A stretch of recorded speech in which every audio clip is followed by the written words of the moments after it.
صلی علی محمد.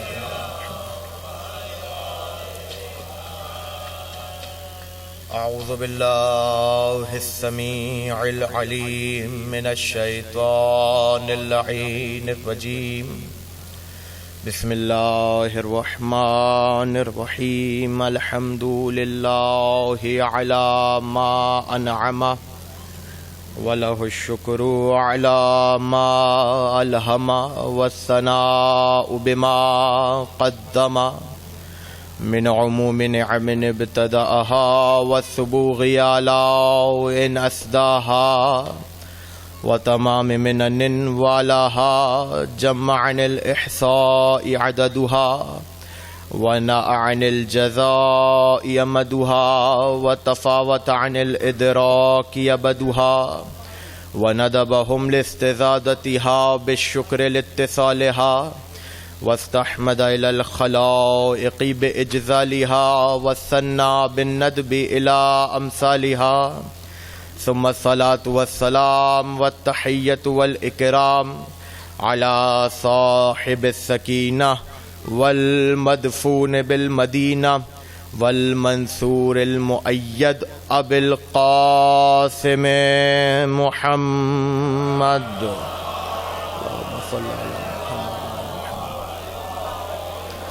وأہل بیتہ الطیبین الطاہرین الراشدین القائدین سیما حجۃ اللہ فی ارضہ وعین اللہ فی خلقہ ونور اللہ الذی یہتدی بہ المہتدون ویفرج بہ عن المؤمنین وغوث المستغیثین والملہوفین. اعنی الامام المہدی من آل یاسین عجل اللہ تعالی فرجہ. اللہم صل علی محمد. واللعنة الدائمة المستمرة على أعدائهم ومنكري فضائلهم ومناقبهم وولايتهم وعصمتهم ومراتبهم أجمعين من الآن إلى قيام يوم الدين. أما بعد فقد قال الله في محكم كتابه المبين. بسم الله الرحمن الرحيم.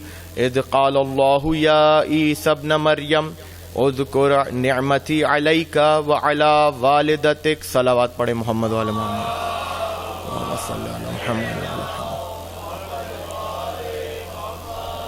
یقیناً وقت زیادہ ہے، شب ہے، اور اتنی رات کو وہی لوگ اپنے گھروں سے باہر نکل کے کسی فرش پر آتے ہیں کہ جن کو یقین ہو کہ ان کا وارث غیب کے پردے سے نور عنایت کر رہا ہے. تو کچھ اللہم صلی علی محمد و آل محمد. لہذا کچھ معروضات سورہ مائدہ کی آیت کے ذیل میں آپ حضرات کے حوالے کروں گا. خاص طور پہ نوجوان اور بچے توجہ کریں گے، بزرگ تو مجھ سے بہتر جانتے ہیں. پروردگار عالم نے اپنے حبیب کو ایک وقت یاد دلایا اور فرمایا اذ قال اللہ یا عیسی ابن مریم. اے میرے حبیب اس وقت کو یاد کیجئے کہ جب آپ کے رب نے، اللہ نے عیسیٰ بن مریم سے کہا تھا کہ اذکر نعمتی علیک وعلی والدتک. اے عیسیٰ اس نعمت کو یاد کرو، اس نعمت کا ذکر کرو جو ہم نے آپ پر اور آپ کی والدہ پر نازل کی. اذ ایدتک بروح القدس تکلم الناس فی المہدی وکہلا. اے عیسیٰ اس نعمت کو یاد کیجئے کہ جب ہم نے آپ کی تائید روح قدس کے ذریعے کی اور آپ جھولے میں اور بڑے ہو کر کلام کرتے تھے لوگوں سے. اذ علمتک الکتاب والحکمت والتوراۃ والانجیل. اور اس نعمت کو یاد کیجئے کہ جب ہم نے آپ کو کتاب، توریت، حکمت اور انجیل کا علم دیا. وَإِذْ تَخْلُقُ مِنَ الطِّينِ كَحَيَّةِ الطَّيْرِ بِإِذْنِي فَتَنفُخُ فِيهَا فَتَكُونُ طَيْرًا بِإِذْنِي. اور اے عیسیٰ اس نعمت کو یاد کیجئے کہ جب آپ نے مٹی سے ایک پرندے کو خلق کیا تھا، ہمارے اذن سے, اور اس کے اندر روح کو پھونکا تھا ہمارے اذن سے, اور وہ پرندہ بن گیا تھا ہمارے اذن سے. وَتُبْرِئُ الْأَكْمَحَ وَالْأَبْرَصَ بِإِذْنِی, اور اس وقت کو یاد کیجئے کہ جب آپ نے مادرزاد اندھے کو اور مبروس کو شفا دی تھی. اور اے عیسیٰ وَإِذْ تُخْرِجُ الْمَوْتَ بِإِذْنِی, اس وقت کو تو یاد کریں جب آپ مردوں کو زندہ کیا کرتے تھے. بھئی آخری بندے تک میں جملہ آپ کے حوالے کرنا چاہ رہا ہوں. 5 نعمتیں پروردگار نے گنوائیں. پہلی نعمت جھولے میں بولنا. اچھا یہاں رک کر ایک سوال کروں, بات کو پھر آگے بڑھاؤں گا. جھولے میں بولے کون تھے؟ حضرت عیسیٰ. کون بولے تھے؟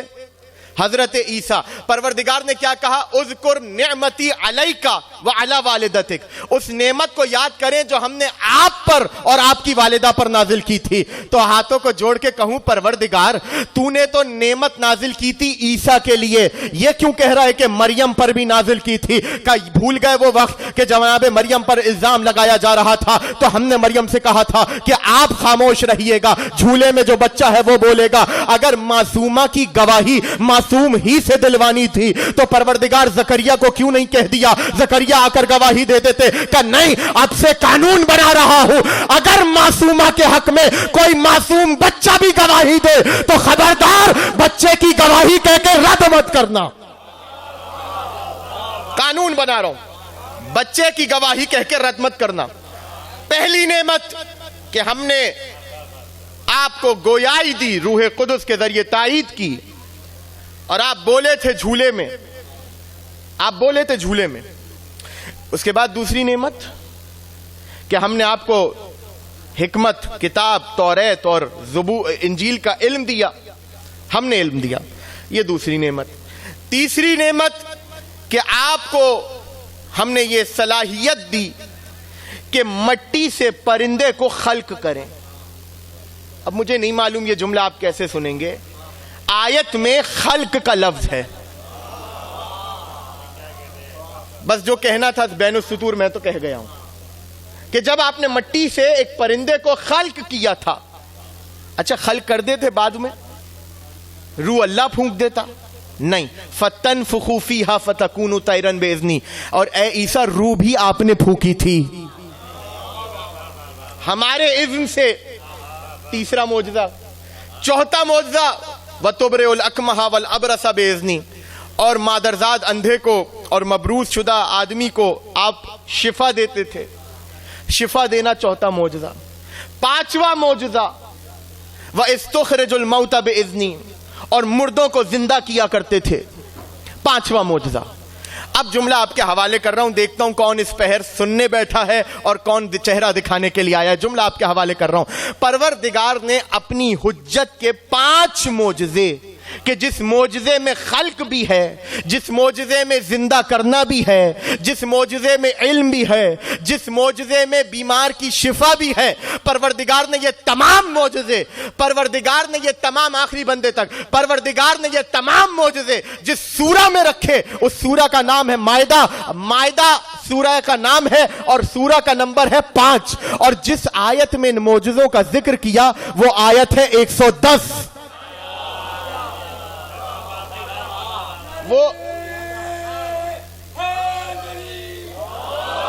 وہ آیت ہے 110 کہ جس میں پروردگار اپنے نبی کے معجزوں کو ذکر کر رہا ہے. تو اب جملہ کہنے کی اجازت ہے, پروردگار نے بھی بتا دیا نبیوں کو معجزے بھی 110 سے ملتے ہیں. نبیوں کو معجزے بھی 110 سے ملتے ہیں, ان کے ہاتھوں سے جاری ہوتے ہیں. تو لہذا 5 معجزے پروردگار نے اپنے نبی کے ذکر کیے. دیکھیں یہاں پر ظاہر ہے سننے والا مجمع ہے میرے سامنے, اور میں آپ کی سماعت پر اعتبار کرتے ہوئے ایک گفتگو یہاں پر چھیڑ رہا ہوں. نوجوانوں کے لیے بہت کام کی ہے. پروردگار نے اپنے نبی کا ذکر کیا, نبی کے معجزوں کا ذکر کیا, اور پھر معجزوں کا ذکر کرنے کے بعد کا اذکر نعمتی علیک وعلی والدتک, اس نعمت کا ذکر کیجئے جو ہم نے آپ پر اور آپ کی والدہ پر نازل کی تھی, نعمت کا. اور اس کے بعد گنوانا شروع کیے معجزوں کو. یعنی پروردگار نے بتایا کہ معجزوں کا ذکر نعمت ہے, معجزوں کا ذکر نعمت ہے.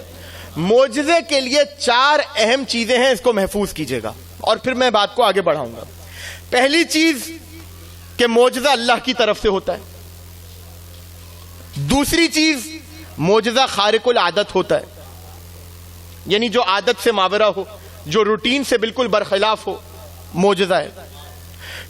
تیسری چیز کہ یہ معجزہ مدعی کے دعوے کے مطابق ہوتا ہے، ادعا کرنے والے کے دعوے کے مطابق ہوتا ہے۔ اور چوتھی اور اہم ترین چیز کہ یہ معجزہ جو بھی دکھائے گا نبی ہوگا، حجت ہوگا، اور اس کے علاوہ کسی میں بھی یہ قدرت نہیں ہوگی کہ وہ معجزہ دکھائے۔ آپ نے سن لیا اور میں نے پڑھ دیا، پہلی چیز ہے اللہ کی طرف سے ہوگا، اسی لیے آیت میں کہا بے اذنی، ہمارے اذن سے آپ نے خلق کیا، ہمارے اذن سے آپ نے زندہ کیا، ہمارے اذن سے آپ نے شفا دی، پہلی چیز۔ دوسری چیز کہ خارق العادت ہوگا۔ کیا مطلب خارق العادت؟ ایک چیز روٹین میں چلی آ رہی ہو، اگر روٹین کے بالکل برخلاف کوئی کام ہو جائے اسے کہتے ہیں خارق العادت۔ مثال کے طور پہ عادت ہے کہ سورج مشرق سے نکلتا ہے مغرب میں ڈوب جاتا ہے۔ اب آگے علی والوں کو بھی کچھ کہنے کی ضرورت ہے۔ عادت ہے کہ سورج مشرق سے نکلتا ہے مغرب میں ڈوب جاتا ہے، اگر کوئی معجزہ دکھائے گا تو عادت کے برخلاف کرے گا، یعنی مشرق سے نکلتا ہے مغرب میں ڈوبتا ہے، معجزہ دکھانے والا مغرب سے سورج کو نکالے گا۔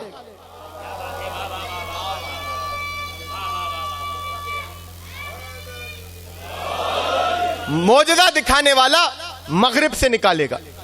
عادت ہے، عادت۔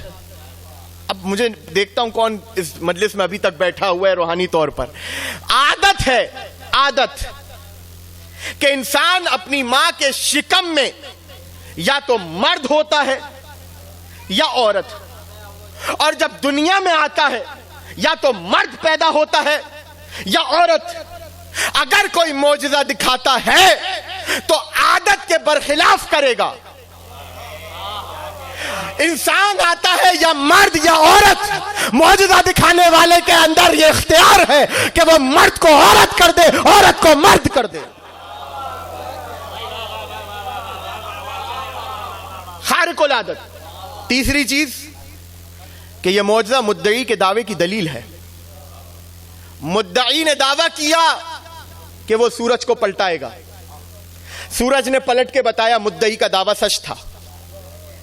توجہ توجہ، مدعی نے دعویٰ کیا کہ وہ چاند کو 2 ٹکڑے کر سکتا ہے، چاند 2 ٹکڑے ہوا، مدعی کا دعویٰ سچ ہو گیا۔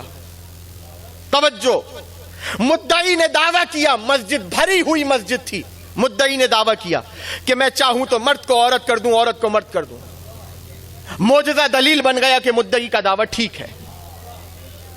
مدعی نے دعویٰ کیا کہ قیامت تک آنے والے ہر شخص کی مشکل کشائی کروں گا۔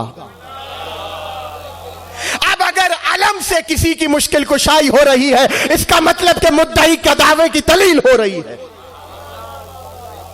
مدعی کے دعوے کی دلیل مطابق ہوگا مدعی کے دعوے کے۔ اور چوتھی چیز کہ جو اختیار وہ رکھے گا، سورج کوئی نہیں پلٹا سکتا، چاند کوئی 2 ٹکڑے نہیں کر سکتا، اپنے در پر ستارے کو کوئی نہیں اتار سکتا، مرد کو عورت، عورت کو مرد کوئی نہیں کر سکتا، مشکل کشائی کوئی نہیں کر سکتا۔ یہ سارے کے سارے کام اگر کہیں نظر آئیں گے تو وہ اس ذات میں نظر آئیں گے کہ جس کو خدا اذن دے گا یہ معجزے کرنے کے۔ توجہ، خدا اذن دے گا جس کو یہ معجزے انجام دینے کے۔ علی کو اذن ملا، سورج پلٹا دیا، رسول کو اذن ملا، چاند کے 2 ٹکڑے کر دیے۔ لیکن ایک بات اور یاد رکھیے گا، ہم ان میں سے نہیں ہیں جو معجزوں کا مطالبہ کرتے ہیں۔ کچھ کہہ رہا ہوں بھائی، ہم ان میں سے نہیں ہیں جو معجزوں کا مطالبہ کر کے رسالت کو مانے، جو معجزوں کا مطالبہ کر کے نبوت کو مانے۔ یاد رکھیے گا، ہم نے محمد کو نبی مانا کیونکہ وہ نبی ہیں، ہم نے علی کو امام مانا کیونکہ وہ امام ہیں، ہم نے حسین کو امام مانا کیونکہ وہ امام ہیں۔ اگر حسین معجزہ نہ دکھائیں تب بھی امام ہے۔ اب جملہ آپ کے حوالے کر رہا ہوں، اگر حسین، اگر علی، اگر حسن یا اگر کوئی بھی امام ہو معجزہ نہ بھی دکھائے تب بھی وہ امام ہے۔ اب سمجھ میں آیا؟ امام معجزوں کا محتاج نہیں ہے، جاگنا، جملہ تمہارے حوالے کر رہا ہوں، امام معجزوں کا محتاج نہیں ہے، معجزہ نہ بھی ہو تب بھی امام امام ہے۔ امام معجزوں کا محتاج نہیں ہے، معجزہ امام کا محتاج ہے کہ وہ امام کے ہاتھوں سے صادر ہو۔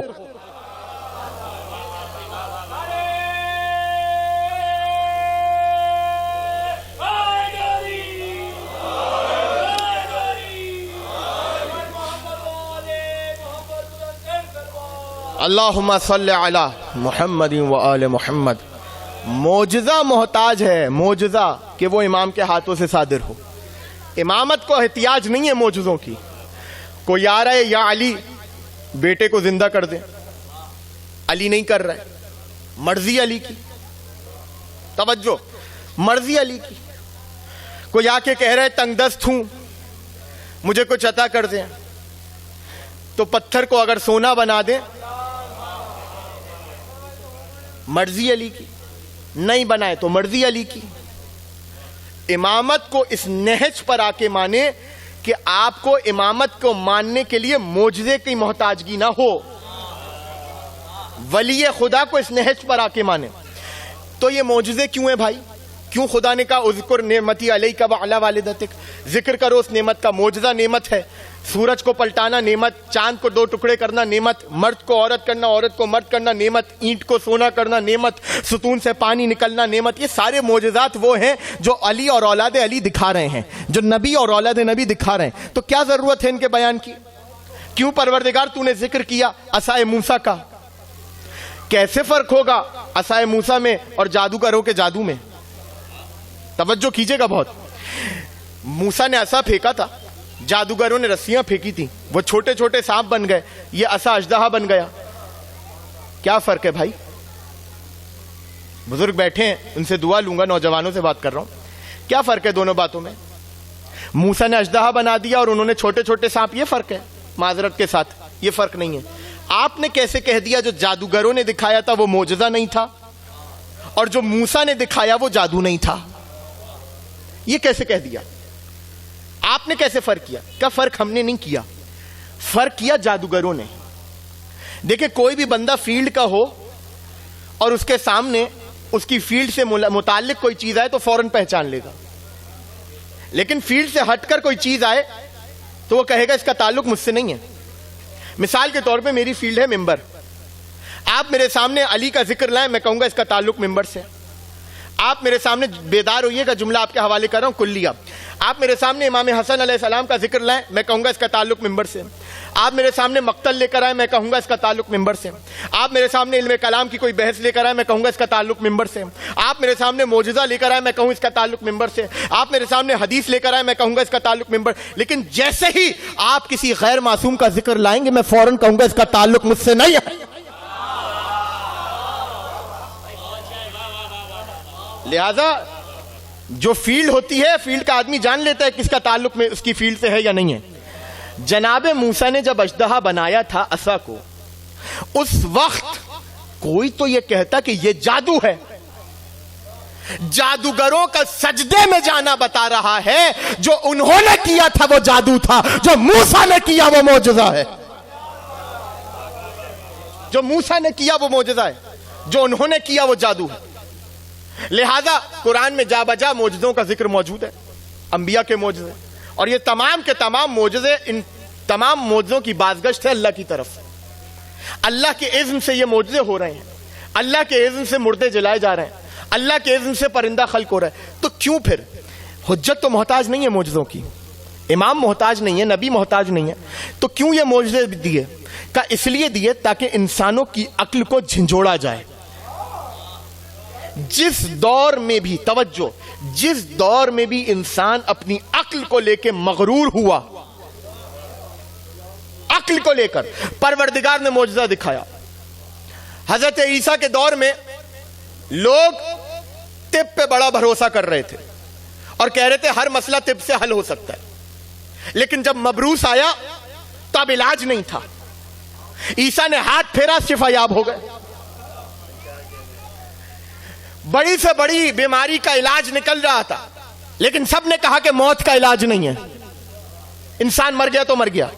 عیسیٰ نے ٹھوکر مار کے مردے کو جلا دیا، توجہ، ٹھوکر مار کے مردے کو جلا دیا، لیکن یہ کہہ کر جلایا کہ قم باذن اللہ، اٹھ اللہ کے حکم سے، اس لیے کہ قرآن کہہ چکا تبرئ الاکمہ والابرص باذنی واستخرج الموتى باذنی، ہمارے اذن سے آپ مردوں کو جلاتے تھے۔ یہاں تک بات ہو گئی۔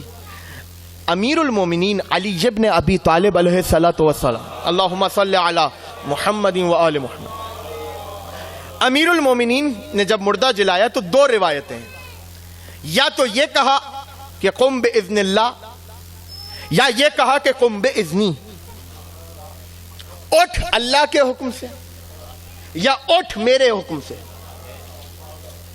اب اس پہ معترض اعتراض کرنے والا یہ کہتا ہے کہ علی تو اللہ کے اذن سے جلانے والے، تو علی نے یہ کیوں کہا کہ قم باذنی، میرے اذن سے جاگ؟ توجہ کیجئے گا، میرے اذن سے جاگ کیوں کہا علی نے؟ کیوں کہا کہ میرے اذن سے اٹھ جا؟ کیوں کہا کہ میرے اذن سے اپنی موت کے دامن کو چھوڑ دے اور حیات کے دامن کی طرف آ جا؟ کیوں کہا علی نے؟ یاد رکھیے گا، ہمارے یہاں اکثر جو معاملات ہوتے ہیں نا، مشکلات، یا کھل کر اگر کہوں تو فلاں غالی ہے، فلاں مقصر ہے، یہ معاملات ہوتے ہی تب ہیں کہ جب ہم علی، اولاد علی اور اللہ کے معاملات کو الگ سمجھیں۔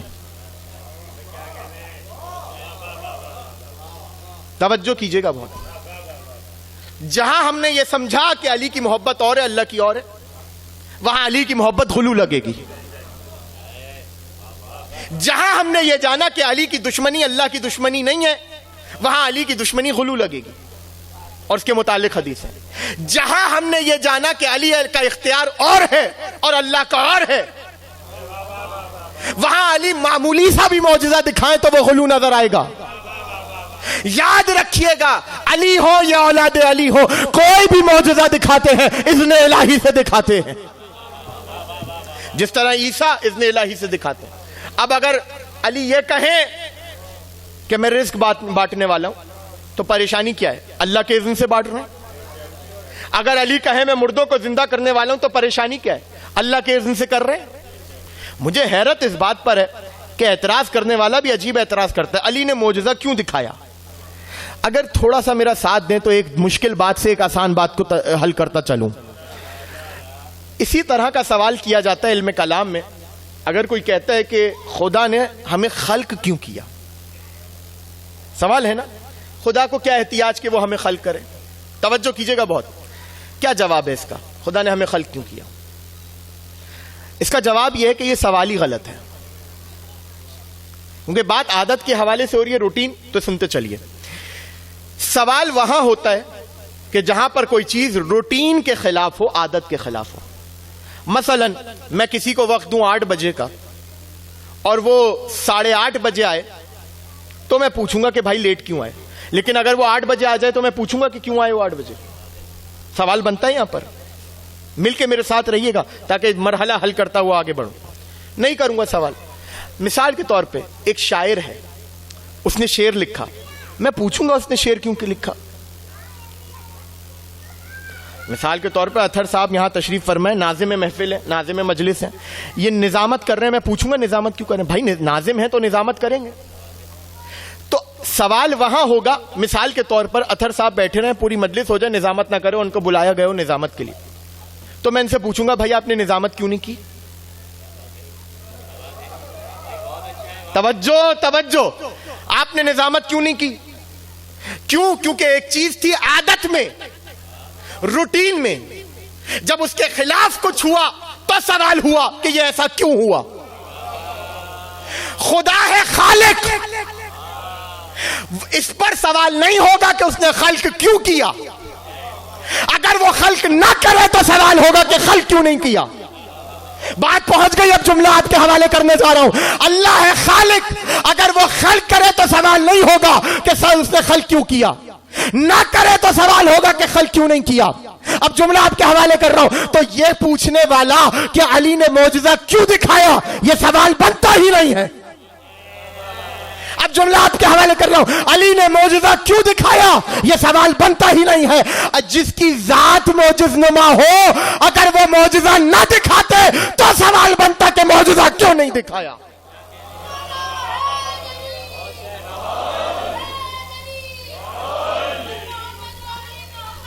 بلند آواز اللہم صلی علی محمد و آل محمد۔ اگر علی معجزہ نہ دکھاتے تو سوال ہوتا کہ معجزہ کیوں نہیں دکھایا۔ اگر علی جھولے میں نہ بولتے، اگر علی کلہ اجدر کو نہ چیرتے، اگر علی مردے کو زندہ نہ کرتے تو سوال ہوتا کہ کیوں نہیں کیا۔ جواب مصلحتاً۔ لیکن یہ بات یاد رکھیے گا کہ امام معجزوں کا محتاج پھر بھی نہیں ہے۔ وہ محتاج نہیں ہے کہ وہ خلق کرے، معجزہ دکھائے، جس طرح خدا ہمارا محتاج نہیں ہے، امام معجزوں کا محتاج نہیں ہے۔ یہ ہے معجزہ۔ دوسری چیز وہ آتی ہے یقین۔ آپ کو اور مجھے، میں نے معجزہ سنا علی نے مردے کو زندہ کر دیا، میں نے معجزہ سنا کہ حسین نے راہب کو 7 بیٹے دے دیے۔ اب اس پر بھی لوگ سوال کرتے ہیں جناب حوالہ کیا ہے؟ تو اب مجھے نہیں معلوم یہ جملہ آپ کیسے سنیں گے، لیکن جملہ آپ کے حوالے کرتا چلوں۔ جب بھی آ کر مجھ سے کسی نے پوچھا نا حوالہ کیا، حوالہ تو بعد میں دیا، پہلے ایک سوال کیا، پہلے مجھے یہ بتاؤ حوالہ ہوگا تو حسین بیٹے دیں گے ورنہ نہیں دیں گے؟ حوالہ ہوگا تو ورنہ نہیں۔ لہذا معجزے سننے کے لیے سب سے بڑی چیز ہے یقین۔ یقین، اور یقین ہو ان 4 چیزوں پر۔ وہ 4 چیزیں کیا ہے؟ کہ معجزہ فعل الہی ہے، یعنی اللہ دیتا ہے۔ دوسری چیز خارق العادت ہے۔ تیسری چیز کہ یہ مدعی کے دعوے کے مطابق ہوتا ہے۔ اور چوتھی چیز کہ سوائے معجز نما کے خلق میں کوئی اس کے اوپر قدرت نہیں رکھتا۔ یقین، یقین سب کچھ ہے۔ ایک شخص آیا امام محمد باقر علیہ الصلوۃ والسلام، اللہم صلی علی محمد و آل محمد، آیا امام کے پاس اور کہتا ہے کہ امام کے گھر میں اس وقت ایک اینٹ رکھی ہوئی تھی، اس کے علاوہ کچھ نہیں تھا۔ میں جب پہنچا تو امام نماز پڑھ رہے تھے، توجہ کیجئے گا بہت، امام نماز پڑھ رہے تھے، تو امام کے پیچھے میں نماز پڑھی، میں نے امام کے ساتھ۔ جب نماز سے فارغ ہوئے تو ہم بیٹھے، اور آل محمد کے گھر کا دستور تھا جو بھی آتا تھا اسے کھلائے بغیر واپس نہیں بھیجتے تھے۔ امام نے اس اینٹ جو رکھی ہوئی تھی، امام نے اس کے اوپر ہاتھ مارا، جیسے ہی ہاتھ مارا ایک سفرہ باہر نکلا، اور اس پہ طرح طرح کی اشیاء تھیں، ٹھنڈی گرم ساری اشیاء تھیں۔ اب وہ بیٹھ گیا، کھانا وانا کھا لیا، جب کھانا ختم ہو گیا اس نے دوبارہ ہاتھ مارا، جیسے ہی ہاتھ مارا تو وہ سفرہ واپس اندر چلا گیا۔ امام نے یہ فعل انجام دے کر امام کھڑے ہوئے اور گھر کے اندر گئے کسی کام سے۔ یہ ہے شک اور یقین۔ جیسے ہی امام اندر گئے اس نے اینٹ کو اٹھایا، کہاں سے نکلا؟ کہاں سے نکلا؟ اینٹ چیک کر رہا ہے کہاں سے نکلا۔ ابھی چیک ہی کر رہا تھا، اینٹ کو ٹٹول ہی رہا تھا کہ اتنے میں امام آ گئے۔ جیسے ہی امام ہے فوراً اینٹ کو رکھا، خاموشی سے بیٹھ گیا۔ تو امام نے اس کو فوراً دیکھ کر کہا، مثلو کا معی کا مثل الیہودی مع المسیح ولم یثقوا بہ۔ امام نے فرمایا تیری مثال میرے ساتھ ایسے ہی ہے جیسے عیسیٰ کے ساتھ یہودی تھے۔ توجہ، کیا کیا تھا یہودیوں نے؟ جو آیت میں نے ابھی پڑھی تھی، عیسیٰ نے معجزے دکھائے، تو پروردگار نے فرمایا اذ کففت بنی اسرائیل عنک اذ جئتہم بالبینات فقال الذین کفروا منہم ان ھذا الا سحر مبین. اے عیسیٰ ہم نے بنی اسرائیل کو آپ سے روکا تھا. کیوں؟ کہ جب آپ ان کے پاس معجزات اور کھلی ہوئی نشانیاں لے کر گئے تھے تو ان میں سے جو کافر تھے, کافر, انہوں نے یہ کہا کہ یہ تو جادو ہے, یہ تو کھلا ہوا جادو ہے اور کچھ نہیں. تو اب پتہ چلا, امام نے بتا دیا, جو نبی اور اولاد نبی کے معجزوں کو دیکھ کر جادو سمجھے یا شک کرے وہی تو کافر ہوتا ہے, وہی تو کافر ہے. لہذا یقین ضروری ہے. علی مردوں کو جلا سکتے ہیں, علی مشکل کو حل کر سکتے ہیں. اب اگر طبیعت ہے تو ایک جملہ اور آپ کے حوالے, ایک روایت اور آپ کے حوالے کروں تاکہ بات واضح ہو جائے. شک اور یقین اپنے دلوں میں, اپنی اولادوں میں. اکثر لوگ سوال کرتے ہیں قبلہ حالات برے ہیں اور عقیدے کے حوالے سے اور ساری چیزوں کے حوالے سے اپنے بچوں کی تربیت کیسے کریں. میں ان کو کوئی لمبا چوڑا جواب نہیں دیتا, میں صرف ایک جملہ کہتا ہوں. میں جملہ یہ کہتا ہوں کہ اپنی اولاد کو علی اور اولاد علی کے معاملے میں غیرت مند بنا دیں, بس اور کچھ نہیں کریں. پھر اس کے بعد علی کا کہا جو بھی آئے گا وہ سر تسلیم خم کرے گا. اپنے بچوں میں علی اور اولاد علی کو لے کر غیرت ڈال دیں, بس اور کچھ نہیں کریں. پھر آپ دیکھیے خود ہی امام زمانہ کے لشکر تک جائے گا. اللہم صلی علی محمد و آل محمد. خود ہی عباس کے علم کے نیچے کھڑا ملے گا اگر اس کے دل میں آل محمد کے لیے غیرت ہوگی. لہذا یقین ضروری ہے. ایک شخص آیا, صحابی رسول اور معتبر صحابی رسول. اس سے پہلے کہ آپ کوئی حکم لگائیں میں یہ بات واضح کر دوں کہ دل میں شک کا آنا بڑی بات نہیں ہے. شک آپ کی اور میری ذہن میں بھی اور دل میں بھی آ جاتا ہے, لیکن شک کا باقی رہنا بڑی بات ہے. حکم آپ شک کے آنے پر نہیں لگائیں گے, حکم شک کے باقی رہنے پر لگائیں گے. وہ صحابی رسول آئے رسول کے پاس اور آ کر کہنے لگے یا رسول اللہ, میرا بچہ بیمار ہے, آپ اس کے لیے دعا کر دیں. رسول نے فرمایا سل علی جن, جاؤ علی سے بولو. نہیں سمجھے آپ کیا کہا رسول نے؟ سل علی جن. عربی زبان میں سل کہتے ہیں سوال کرنے کو, اور جب یہی ایک بندے سے کہا جائے تو اس سے کہا جائے گا سل, سوال کرو. اور اگر دو سے کہا جائے تو کہا جائے گا سلا, تم دو سوال کرو. اور اگر تین یا تین سے زیادہ جمع کے لیے کہا جائے گا تو کہا جائے گا سلو. اور اسی کو اگر میں اپنی طرف موڑ دوں تو بنے گا سلونی. تھک رہے ہیں آپ.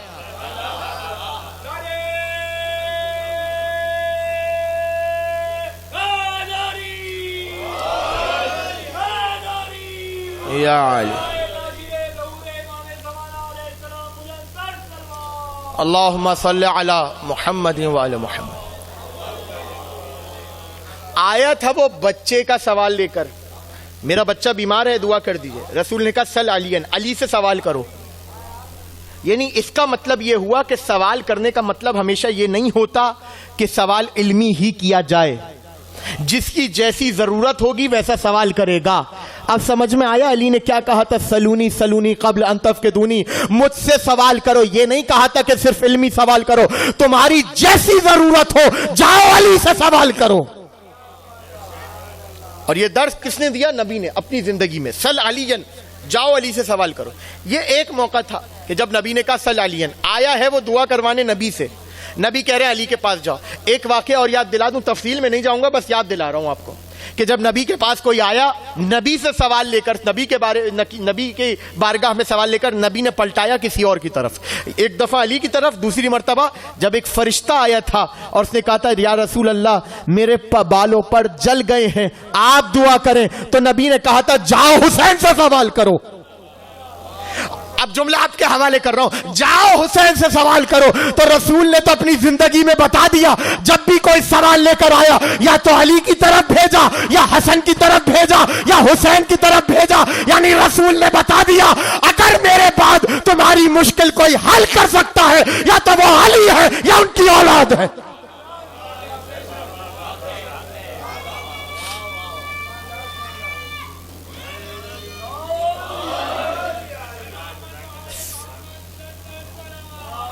اللہم صلی علی محمد و آل محمد سل علی، جاؤ علی سے سوال کرو. وہ صحابی کہتا ہے کہ میرے دل میں دخل فی قلبی قلیل ریب، ذرا سا میرے دل میں شک آ گیا کہ میں نے سوال کیا ہے رسول سے اور رسول بھیج رہے ہیں مجھے علی کی طرف. میں علی کے پاس آیا، علی نماز پڑھ رہے تھے، میں نے انتظار کیا.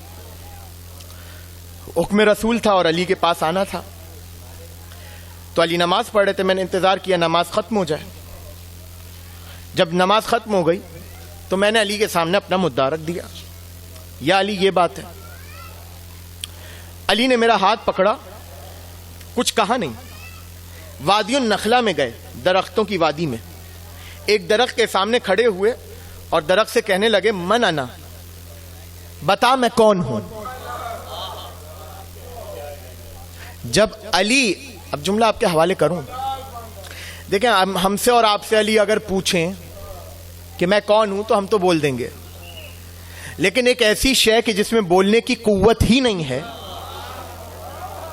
ملکہ ہی نہیں ہے، ایسا ہو نہیں سکتا کہ علی پوچھیں اور درخت نہ بولے، ایسا ہو نہیں سکتا.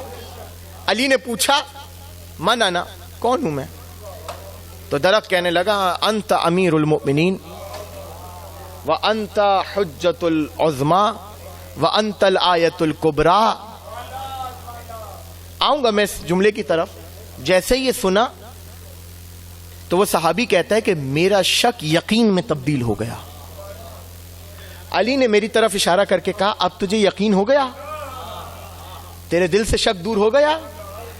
شک ہوا تھا نا، آتا نماز نہیں پڑھوائی علی نے، روزہ نہیں رکھوایا علی نے، حج نہیں کروایا، جملہ آپ کے حوالے کر رہا ہوں، حج نہیں کروایا علی نے، زکوٰۃ نہیں، کوئی عبادت نہیں کروائی. علی نے معجزہ دکھایا، یعنی علی نے بتایا معجزہ ہی وہ چیز ہے جس سے شک کو دور کیا جا سکتا ہے. کیا کہا تھا درخت نے؟ انت الآیت الکبریٰ، اے علی آپ اللہ کی بڑی آیت ہیں، سب سے بڑی آیت آپ ہیں. اچھا مزے کی بات یہ ہے کہ درخت خود آیت ہے، سورج چاند جو زمین میں ہے وہ آیت ہے، عقل مندوں کے لیے آیت ہے. لیکن جب علی کو سامنے دیکھا تو درخت نے کہا انت الآیت الکبریٰ، خدا کی اگر کوئی بڑی نشانی ہے یا علی تو وہ آپ ہیں، بڑی نشانی. یعنی اس کا مطلب یہ ہوا کہ خود بھی وہ آیت تھا، علی بھی آیت تھے. لیکن جب علی سامنے آئے تو خود کو کچھ نہیں سمجھا. اور علی، جملہ آپ کے حوالے کر رہا ہوں، بیدار ہونا نوجوانوں تاکہ جملہ محفوظ ہو سکے. اور جیسے ہی علی کو دیکھا تو کہا انت الآیت الکبریٰ، یعنی علی کی افضلیت کا اقرار کیا. گویا درخت نے بتا دیا کہ شجر ہو یا شجرہ ہو محفوظ ہی تب ہے جب علی کو بڑا مانا جائے.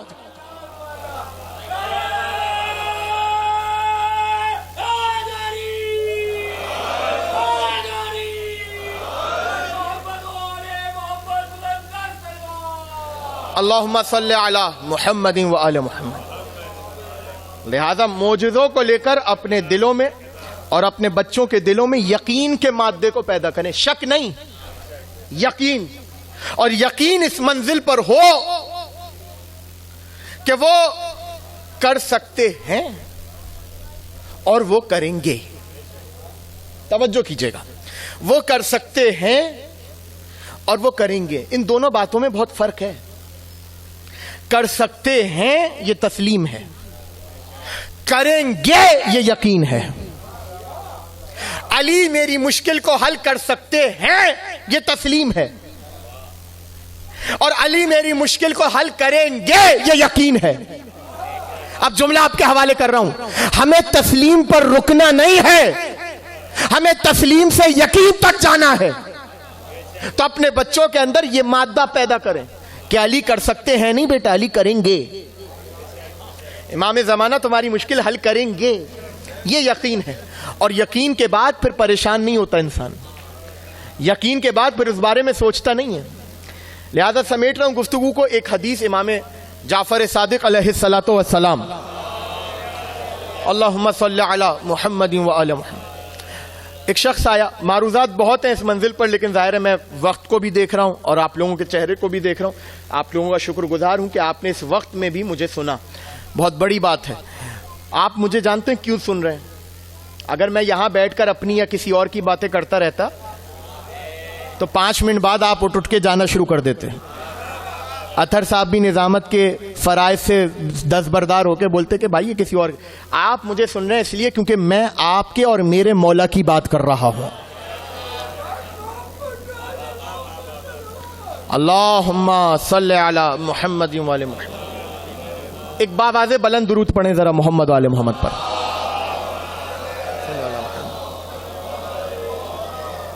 ختم ہو گئی گفتگو. ایک شخص آیا امام صادق علیہ السلام کے پاس, اس نے آ کے کہا اللہم صلی علی محمد و آل محمد. امام کے پاس آیا اور آ کر کہنے لگا کہ مولا 2 لوگ ہیں اور دونوں نے تربت حسین کا استعمال کیا, یعنی خاک شفا کا استعمال کیا. ایک کو شفا ہو گئی اور ایک کو شفا نہیں ہوئی. یبنا رسول اللہ کیا وجہ ہے؟ امام نے اس کے اوپر ایک جملہ کہا. امام نے کہا کہ خاک شفا اسی کو شفا دے گی جس کو یقین ہو کہ وہ اسے شفا دے گی. لہذا دوا بھی تبھی اثر کرے گی جب یقین ہو کہ یہ اثر کرے گی. تو آج جو معاشرے کا حال ہے نا آپ کے سامنے, معجزوں کو دیکھ کے لوگوں کا ایمان ڈگمگا رہا ہے, عقیدہ خراب, کہ جناب یہ نہ پڑھیں, یہ عجیب سی بات ہے اور اس سے غلو ہو گیا اور یہ ہو گیا. جناب اپنی عقلوں کو ذرا اونچا کریں. آپ کے ماننے نہ ماننے اور آپ کے عقیدے کی وجہ سے علی کا معجزہ تبدیل نہیں ہوگا, اولاد علی کا معجزہ تبدیل نہیں ہوگا. اپنی معرفت کو بڑھائیں, اور ہم بھی دعا کرتے ہیں پروردگار آپ کی معرفت کو بلند کرے. لہذا یقین رکھنا ضروری ہے. حسین کی تربت اس کو فائدہ پہنچائے گی جسے یقین ہو. ظاہر فضائل تک تو میں نے کچھ کہا نہیں, اب مصائب کی بات قریب ہے تو مجھے گزارش کرنی پڑ رہی ہے کہ اطراف سے جو آوازیں آ رہی ہیں اگر یہ بند ہو جائیں تو میں مصائب اچھے سے پڑھ سکوں گا. ایک درود پڑھے باواز بلند.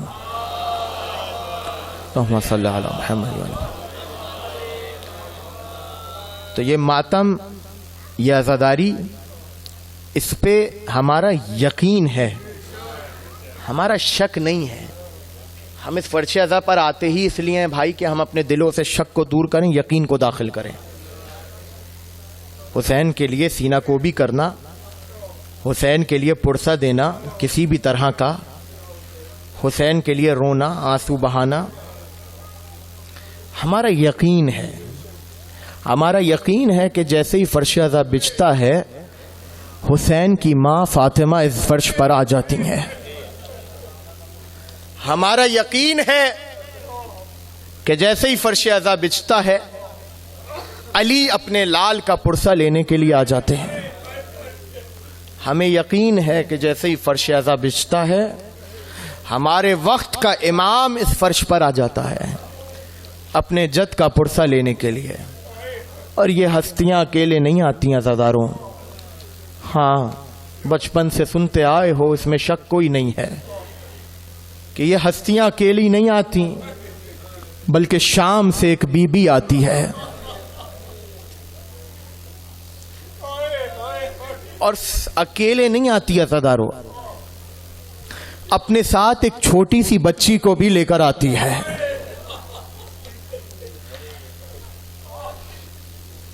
جب آپ گریہ کرتے ہیں نا عزیزوں, وہ بچی حسرت سے آپ کے چہروں کی طرف دیکھتی ہے اور دیکھ کر اپنی پھوپھی سے سوال کرتی ہے, پھوپھی اماں یہ رو کس کو رہے ہیں؟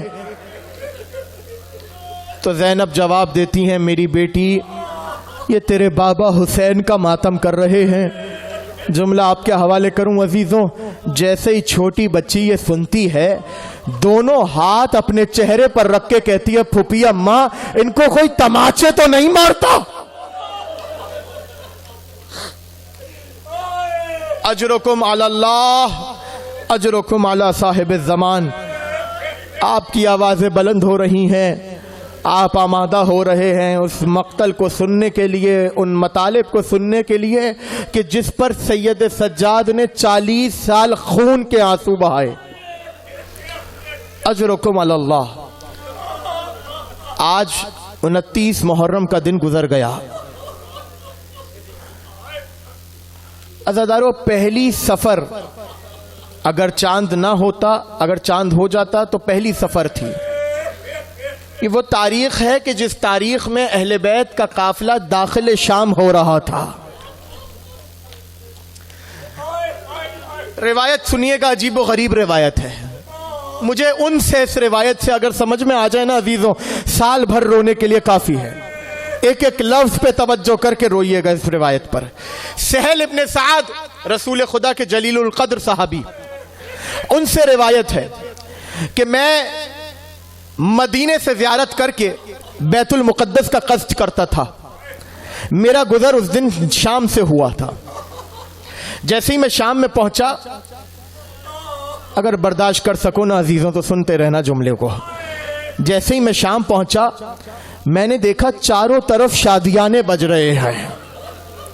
میں نے دیکھا کہ چاروں طرف تالیاں بجانے والی عورتیں موجود ہیں. اور بڑا جملہ آپ کے حوالے کروں عزادارو، کہتا ہے میں نے دیکھا چاروں طرف جھالریں لٹک رہی تھی اور میخانے کھلے ہوئے تھے. کہتا ہے میں سمجھا شاید کوئی عید کا دن ہے، شام والوں کی آج عید ہے. دو لوگ آپس میں کھڑے ہوئے باتیں کر رہے تھے. سہل بن سعد کہتا ہے میں ان دونوں لوگوں کے قریب گیا. میں نے کہا آج کوئی عید ہے، کوئی جشن ہے، یہ پورا شام سجا ہوا کیوں ہے؟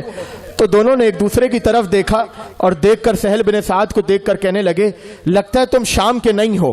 تو کہنے لگا ہاں میں شام کا نہیں ہوں. کہا بتاؤ کیا بات ہے؟ آج کوئی عید ہے، آج کوئی جشن ہے. کہا حاکم شام کے خلاف جس نے بغاوت کی تھی اس کا سر کاٹ کر لایا جا رہا ہے. اجرکم علی اللہ، اس کا سر کاٹ کر لایا جا رہا ہے. سہل بن سعد کہتے ہیں ابھی یہ گفتگو ہو رہی تھی کہ شام کے دروازے پر ایک غول اٹھنا شروع ہوا. اب جو میں نے دیکھا تو کیا دیکھا، کچھ سوار ہیں، ان کے ہاتھوں میں نیزے ہیں، نیزوں پر کٹے ہوئے سر ہیں. کیا سن رہے ہو عزیزو؟ ماتم کرو نہ اگر سمجھ میں آئے. نیزوں پر کٹے ہوئے سر ہیں. جیسے ہی میں نے پہلے سر کو دیکھا، فوراً دیکھ کر میری روح تڑپ گئی. میں نے کہا یہ کس کا سر ہے؟ کہ یہ کوئی اور نہیں، یہ فاطمہ کا بیٹا حسین ابن علی کا سر ہے. کہتا ہے میری روح تڑپ گئی. جیسے ہی میں نے دیکھا ایک اور نیزہ داخل ہوا. اس نیزے پر ایک سر تھا، بڑا حسین سا سر تھا، کسی جوان کا سر تھا. میں نے کہا یہ کس کا سر ہے؟ تو انہوں نے غور سے دیکھ کر کہا یہ حسین کے بیٹے علی اکبر کا سر ہے. قافلہ آگے بڑھا، نیزہ ایک اور تھا. جیسے ہی میں نے اس نیزے کو دیکھا، میرے دل نے عجیب سی آواز لی. میں نے ماتم کرنا شروع کیا. میں نے کہا یہ کس کا سر ہے؟ کہا یہ کسی اور کا سر نہیں، یہ علی کے بیٹے عباس کا سر ہے، یہ علمدار کا سر ہے. کہتا ہے جملہ تمہارے حوالے کر رہا ہوں، ہاتھ جوڑ کر معافی مانگ رہا ہوں بزرگوں سے. کہتا ہے میرا دل تڑپا مجھے، لیکن اطمینان ہوا کہ اولاد رسول حسین قتل ہو گئے، عباس قتل ہو گئے، لیکن ناموس رسول محفوظ ہے. بس یہ سوچ ہی رہا تھا کہ شام کے دروازے پر دوبارہ غل ہوا. اب جو دیکھا بے کچاوا ناکے تھے، بیویاں بیٹھی ہوئی تھی، ہاتھ پسے پشت تھے. پوچھا یہ کون ہے؟ کہا یہ زینب بنت علی، یہ ام کلثوم، یہ سکینہ، یہ سید سجاد. اجرکم علی اللہ، اجرکم علی اللہ. سہل بن سعد کہتا ہے میں قافلے کے قریب گیا، سید سجاد کے سر کو جھکایا ہوا تھا. میں نے امام کو سوال کیا، سلام کیا، السلام علیکہ یا ابن رسول اللہ. پورے مجمع میں پہلی کافی دیر بعد، کافی عرصے بعد سید سجاد نے اتنی نرم آواز سنی تھی. سر کو اٹھایا، جیسے ہی اٹھایا سہل بن سعد تھے، جواب دیا علیک السلام یا اخی، اے میرے بھائی آپ پر میرا سلام ہو. کہ مولا مجھے ابھی معلوم ہوا حسین قتل کر دیے گئے، عباس قتل کر دیے گئے. ایک مرتبہ محمل سے آواز آئی سید سجاد اس بھرے مجمع میں اغیار کے کون ہے جو ہم سے اتنی اپنائیت سے بات کرتا ہے؟ کہ پھوپھی اماں صحابی رسول آئے ہیں، کہ ان کو ہماری محمل کے قریب بھیجو.